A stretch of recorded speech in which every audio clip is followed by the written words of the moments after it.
Good day, good day. What I'm about to show you is an experiment. This is 3/16 aluminum, and what we were trying to see is how well these rivets clamped. We used a longer one and it kind of mushroomed and it probably would hold. And the other two, let's see, if this is 3/16 and the rivets are, let me measure them real quick. I think they are, I want to see, 4/16 or 1/4 inch. Okay, here we go. I see that. That is a 1/4 inch. Okay, so this is a 1/4 inch. It's a 1/16 longer than the material. And it left a really nice rivet flare on this back side. Really nice. The other side down tight and flat. So the experiment, well, I thought was very successful. Now, I did one of these and my neighbor did the other, different guns, and they came out the same. So that's good. And why am I showing you this? Because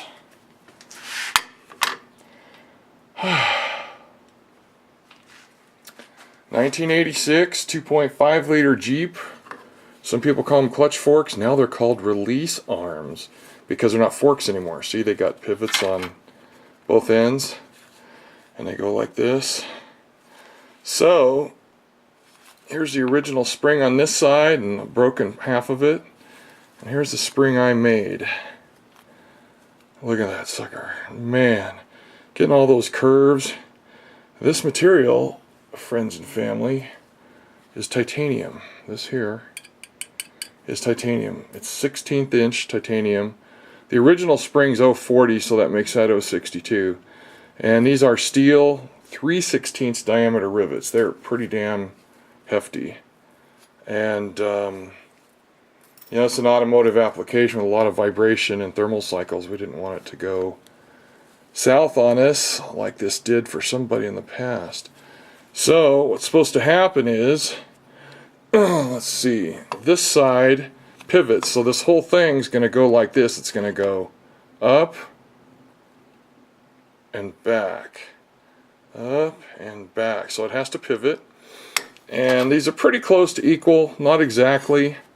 This thing, if it was perfect, would sit like that, but it's very light tension. It's not a very slight difference. It's not much. Anyway, so there it fits. There's the welds I showed you before. Anyway, so this thing is almost done, except for, hell, it fell out. Let me see if I can, okay. So,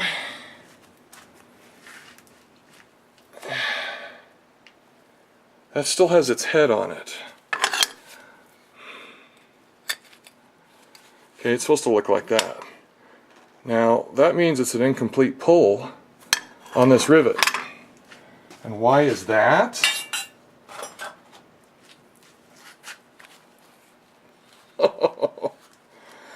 Yeah.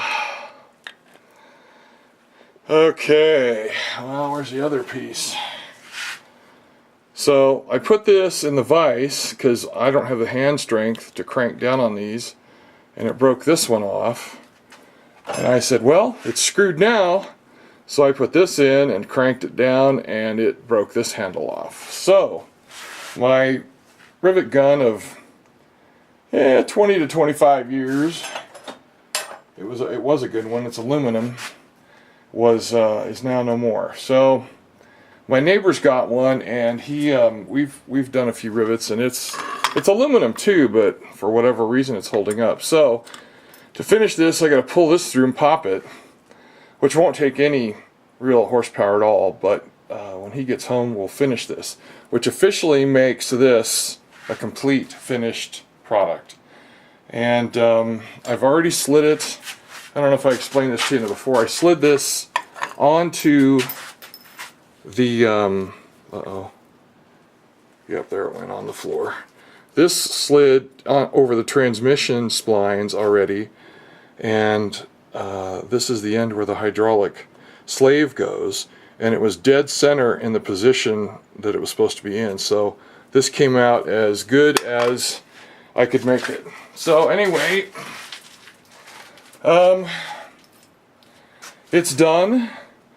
The rear main seal is in the engine, and now it's time to put on the flywheel, wipe it down, put the clutch in, and pressure plate.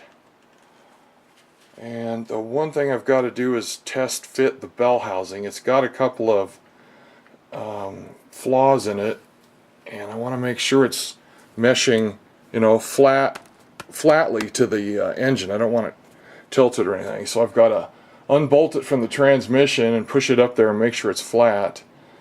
And if it is, then the transmission's ready to go back in, transmission and transfer case. But if it's not, then I got to fix that too, and it does look like it needs some fixing. The locating pins are, there's one missing, so I'm going to have to make one. It's just a hollow steel tube, no big deal. Anyway, this was a huge effort to make this thing.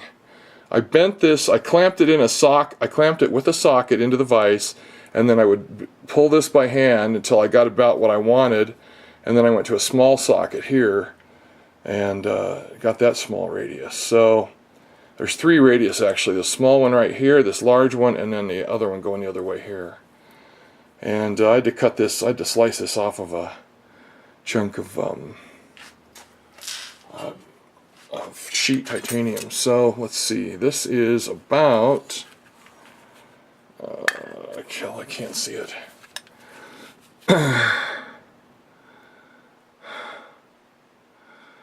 So it's just 5/16 wide through here. I mean, this titanium spring is 100 times stronger than the other one. I wish I had spring material, but I don't have any. So it worked, nice and stable. Brand new throwout bearing. I think this is going to work like glass. I also just got in the mail the nylon tip. It's a kind of a cone shape that goes here on the end of the push rod from the slave. I got a new one of those because we need as much length as possible to try and set the foot pedal, the clutch pedal, back in place. Somebody jerry-rigged it probably because the old one is junk, right? That's not going to throw like it should. So anyway, I think we're almost there. This is one of the hardest things I've had to do, automotively speaking, if that's even a word. But it's in tight. These 3/16 diameter steel rivets should hold forever. And it's ready to go. I was going to hack this off right here, the old piece, but you know what? It's not in the way as far as I know. I'll have to put that up to the pressure plate and make sure that it doesn't bind with anything, because that really would be a pain if it hurt something and damaged this all up. Alright, so I'm rambling, but it's done, man, and it's beautiful, and I'm happy. So that's it for now. I'll give you more updates as I can get to them. See you, bye. There's something you don't see very often. This is the bell housing off the 86 XJ 2.5 liter. I took it off, and I'll show you why. Right here, the indexing pin is damaged, and there's one there and 0 here. See that shoulder in there? So this side needs one. Otherwise this thing won't index into place right. The bolt holes are a little bigger than the bolts. Not a lot, but a little bit. And they don't index it. So I think I'll take this and clean off the burrs on the inside. And I'm going to have to make one for that guy right there. So, and yes, it's pretty oily. Rear main was seeping. I haven't determined yet if the front of the transmission's leaking, but the back of the flywheel, when I took it off, had streaks all across it, so it was slinging oil pretty good from the rear main. So I think that's where this is all coming from. But one thing I got to fix somehow is that. That is a hole somebody created. You've seen this in other videos. They took a drill bit and drilled like 8 holes around it to knock a centerpiece out. Probably so they could look inside to see what they could see, which it didn't work for me. So I gotta, I don't know, reshape it, do something. I gotta plug that sucker. The other thing that's missing off of this whole assembly is the cover plate, the inspection plate that goes across here. I do not own one. Oddly enough, there's like 8 of them on eBay, but they're a little expensive. So yeah, I suppose I can make one. It's not that hard with the bell housing laying here, but anyway, so there's a couple things that need to happen on the 86. It's somebody's had it apart and didn't do a good job with it, but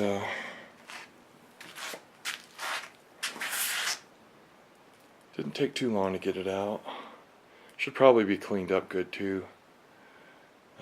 But I need to turn this on the lathe out of a piece of steel, drill it out and stick it in there, and then we'll have the 2 locating pins that we're supposed to have. That's kind of important. The other thing I'm going to do, and I don't know where I put them, is I'm going to cut a couple of I got a couple of 100mm bolts. They're going to stick out. I'm going to cut the heads off so I can slide the transmission on some guide pins. And I was thinking about putting them here and here,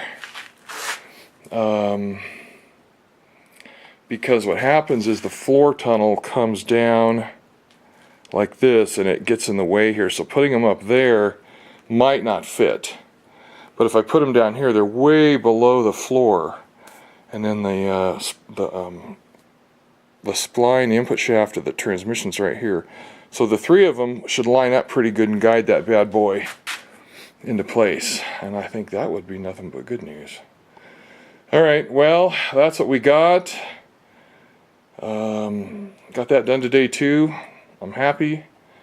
I'm going to pay like hell for it later. I'm going to be so damn sore. Anyway, that's it for now. See you, bye.